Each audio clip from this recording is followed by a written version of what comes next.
Hello, ഹമീൻസ് cooking വേൾഡിലേക്ക് എല്ലാവർക്കും സ്വാഗതം. അപ്പം ഞാൻ ഇന്ന് വന്നിട്ടുള്ളത് നമ്മൾ ബേക്കറിയിൽ നിന്നൊക്കെ വാങ്ങിക്കുന്ന തേങ്ങാബണ്ണിൻ്റെ റെസിപ്പിയുമായിട്ടാണ് കേട്ടോ. ഇത് ഓവനൊന്നും ഇല്ലാതെ നമുക്ക് വെറും ഗ്യാസ് സ്റ്റോപ്പിന്മേൽ തയ്യാറാക്കി എടുക്കാവുന്നതേ ഉള്ളൂ. അപ്പോൾ വീഡിയോ എല്ലാവരും കണ്ടു നോക്കുക. എന്നിട്ട് നിങ്ങൾക്ക് ഇഷ്ടപ്പെട്ട് കഴിഞ്ഞാൽ ലൈക്ക് ചെയ്യാനും ഷെയർ ചെയ്യാനും മറക്കരുത്.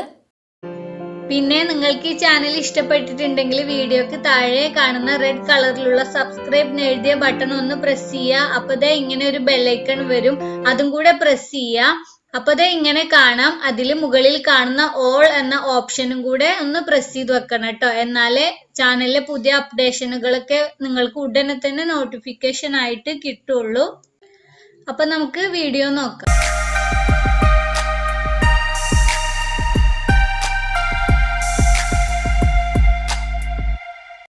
ഇതിനായിട്ട് ഇപ്പം ഞാനൊരു 1/4 കപ്പ് ഇളം ചൂടുള്ള വെള്ളത്തിൽ 1 ടേബിൾ സ്പൂൺ ഈസ്റ്റും 1 ടേബിൾ സ്പൂൺ പഞ്ചസാരയും കൂടെ ഇട്ടിട്ട് നന്നായിട്ടൊന്ന് മിക്സ് ചെയ്തെടുക്കുകയാണ് ചെയ്യണത്.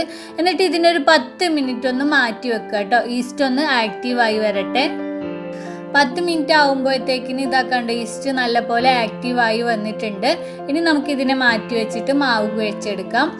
ബണ്ണുണ്ടാക്കാനായിട്ട് ഇപ്പം ഞാൻ 1.5 കപ്പ് മൈദപ്പൊടിയാണ് കേട്ടോ എടുത്തിട്ടുള്ളത്. ആദ്യം നമുക്കിതിലേക്ക് കുറച്ച് ഉപ്പിട്ടിട്ട് നന്നായിട്ടൊന്ന് മിക്സ് ചെയ്തെടുക്കണം. ഇനി ഇതിലേക്ക് ഒരു മുട്ടയും കൂടെ നമുക്ക് പൊട്ടിച്ച് ചേർക്കാം. എന്നിട്ട് കൈ കൊണ്ട് തന്നെ നന്നായിട്ട് മിക്സ് ചെയ്തെടുക്കുക കേട്ടോ. ഇപ്പം മുട്ട നന്നായിട്ട് മിക്സ് ചെയ്തെടുത്തിട്ടുണ്ട്. ഇനി നമ്മൾ ഇതിലേക്ക് നേരത്തെ ആക്റ്റീവ് ആക്കി വെച്ചിരിക്കുന്ന ഈസ്റ്റും കൂടെ ചേർത്തിട്ട് മാവ് നന്നായിട്ട് കുഴച്ചെടുക്കുക. വെള്ളത്തിൻ്റെ ആവശ്യമുണ്ടെങ്കിൽ കുറേശ്ശെ വെള്ളം ചേർത്തിട്ട് മാവ് കുഴച്ചെടുക്കുക കേട്ടോ. ലൂസായി പോവാതിരിക്കാൻ ശ്രദ്ധിക്കുക. ഏകദേശം നമ്മുടെ ചപ്പാത്തി മാവിൻ്റെ ഒക്കെ അതേ ഒരു ടൈറ്റിൽ വേണം മാവ് ഉണ്ടാവാൻ. മാവ് ഏകദേശം ഒന്ന് കുഴച്ച് കഴിയുമ്പോൾ ഇതിലേക്ക് 2 ടേബിൾ സ്പൂൺ സൺഫ്ലവർ ഓയിലും കൂടെ ഒഴിച്ചു കൊടുക്കുകയാണ് കേട്ടോ. ഇതൊന്നും കൂടെ മാവ് ഒന്ന് സോഫ്റ്റ് ആയിട്ട് വരാനും വേണ്ടിയിട്ടാണ്. അതിനുശേഷം ഇതിനടച്ചു വെക്കുക. മിനിമം ഒരു 2 മണിക്കൂർ ഇത് പൊങ്ങി വരാനും വേണ്ടിയിട്ടൊന്ന് മാറ്റി വെക്കുക കേട്ടോ. മാവൊന്ന് പൊങ്ങി വരുമ്പോഴത്തേക്കിന് നമുക്ക് ഇതിലേക്ക് വേണ്ട ഫില്ലിങ് റെഡിയാക്കാം. ഇതിനായിട്ട് ഇപ്പം ഞാൻ 1.5 കപ്പ് തേങ്ങ, കുറച്ച് ടൂട്ടി ഫ്രൂട്ടി, കുറച്ച് ഉണക്ക മുന്തിരിയും കൂടെ ചേർത്തൊന്ന് മിക്സ് ചെയ്യാണ്. ഇതിലേക്ക് നിങ്ങൾക്ക് ഇഷ്ടമുള്ള നട്ട്സും ഡ്രൈ ഫ്രൂട്ട്സും ഒക്കെ ചേർക്കാം കേട്ടോ. പിന്നെ ഇതിലേക്ക് മധുരത്തിന് ആവശ്യമായിട്ട് ഒരു 3 ടേബിൾ സ്പൂണോളം പഞ്ചസാര പൊടിച്ചെടുത്തതും കൂടെ ഞാൻ ചേർത്തിട്ടുണ്ട്.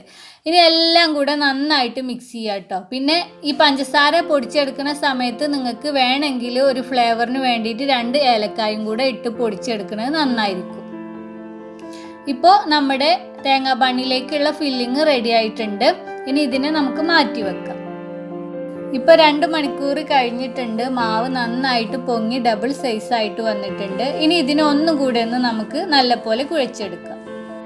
ഇനി ഇതിനെ നമുക്ക് 2 ഭാഗമാക്കി മാറ്റാം. ഒന്ന് കുറച്ച് വലുതായിട്ടും ഒന്ന് കുറച്ച് ചെറുതായിട്ടും അങ്ങ് എടുക്കുക. എന്നിട്ട് 2 എണ്ണത്തിനെയും കുറച്ച് കട്ടിയിൽ അങ്ങ് പരത്തിയെടുക്കുക കേട്ടോ. വളരെ തിന്നാക്കി പരത്തണ്ട. ചപ്പാത്തിക്കൊക്കെ പരത്തുന്നതിനെക്കാട്ടിലും കുറച്ചും കൂടെ കട്ടിയിൽ വേണം ഇത് പരത്തിയെടുക്കാനായിട്ട്. ഇപ്പം ഞാൻ 2 ഭാഗവും പരത്തി എടുത്തിട്ടുണ്ട്. നമ്മൾ ആ വലിപ്പം കൂടിയതായിട്ട് എടുത്തിട്ടുള്ള ഭാഗം ഉണ്ടായിരുന്നില്ലേ, അത് കുറച്ചും കൂടെ വലിപ്പത്തിൽ വേണം കേട്ടോ പരത്തിയെടുക്കാൻ. അതിനുശേഷം നമുക്ക് ബണ്ണ് സെറ്റ് ചെയ്യാൻ തുടങ്ങാം. ബണ്ണ് സെറ്റ് ചെയ്യാൻ നിങ്ങളടുത്ത് ട്രേ ഉണ്ടെങ്കിൽ അത് യൂസ് ചെയ്യാം. അതില്ലാത്തവരുണ്ടെങ്കിൽ ഇതുപോലെ ഒരു സ്റ്റീലിൻ്റെ പ്ലേറ്റ് എന്തെങ്കിലും എടുക്കുക. എന്നിട്ട് അതിൻ്റെ ബാക്കിൽ കുറച്ച് എണ്ണ ഒന്ന് പുരട്ടി കൊടുക്കുക. എന്നിട്ട് ആദ്യം നമ്മൾ ചെറുതായിട്ട് പരത്തി വെച്ചിരിക്കുന്ന മാവ് എടുത്തിട്ട് ഇതിൻ്റെ മുകളിൽ വെച്ച് കൊടുക്കുക. എന്നിട്ട് ഫില്ലിങ്ങും വെച്ച് കൊടുക്കുക. ഫില്ലിങ് വെച്ച് കൊടുക്കുമ്പോൾ ഇതാ കണ്ടോ, ഈ വശങ്ങളിൽ നിന്നും കുറച്ച് അകത്തേക്ക് ആക്കിയിട്ട് വേണം കേട്ടോ വെച്ച് കൊടുക്കാൻ. അല്ലെങ്കിൽ അത് പരസ്പരം ഒട്ടിപ്പിടിച്ച് നിൽക്കൂല.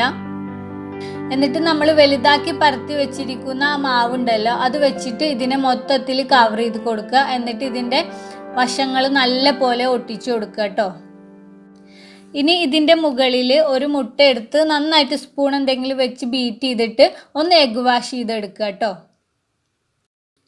എന്നിട്ട് വേണമെങ്കിൽ ഇതിൻ്റെ മുകളിൽ കുറച്ച് എള്ളൊക്കെ ഇട്ട് കൊടുക്കുക കേട്ടോ. എള്ളോ നട്ട്സൊക്കെ വേണമെങ്കിൽ അതൊക്കെ ഇട്ട് കൊടുക്കുക. അതൊക്കെ നിങ്ങളുടെ ഇഷ്ടത്തിനനുസരിച്ചിട്ട് ചെയ്യാം.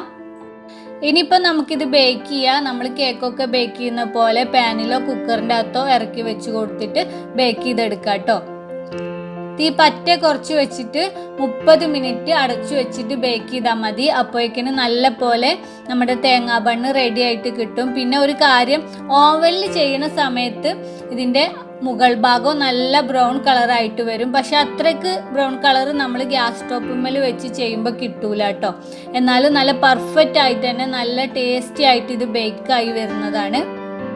ഇപ്പോൾ 30 മിനിറ്റ് കഴിഞ്ഞ് നമ്മുടെ തേങ്ങാ ബണ്ണ് റെഡി ആയിട്ട് വന്നിട്ടുണ്ട്. ഇനി ചൂട് പോവാനായിട്ട് മാറ്റി വെക്കുക കേട്ടോ. ചൂട് പോയതിന് ശേഷം മാത്രം ഇതിനെ ഒരു പാത്രത്തിലേക്ക് മാറ്റി കൊടുത്താൽ മതി. അതിനുശേഷം നമുക്ക് ഇതിനെ ഒന്ന് കട്ട് ചെയ്ത് നോക്കാം.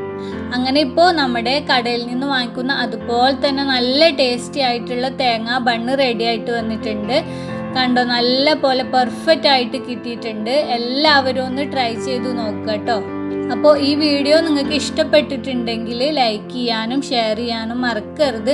അതുപോലെ ഈ ചാനൽ സബ്സ്ക്രൈബ് ചെയ്യാത്തവരുണ്ടെങ്കിൽ പ്ലീസ് ഒന്ന് സബ്സ്ക്രൈബ് ചെയ്യുക കേട്ടോ. അപ്പോൾ നമുക്ക് വീണ്ടും ഒരു അടിപൊളി റെസിപ്പിയുമായിട്ട് കാണാം.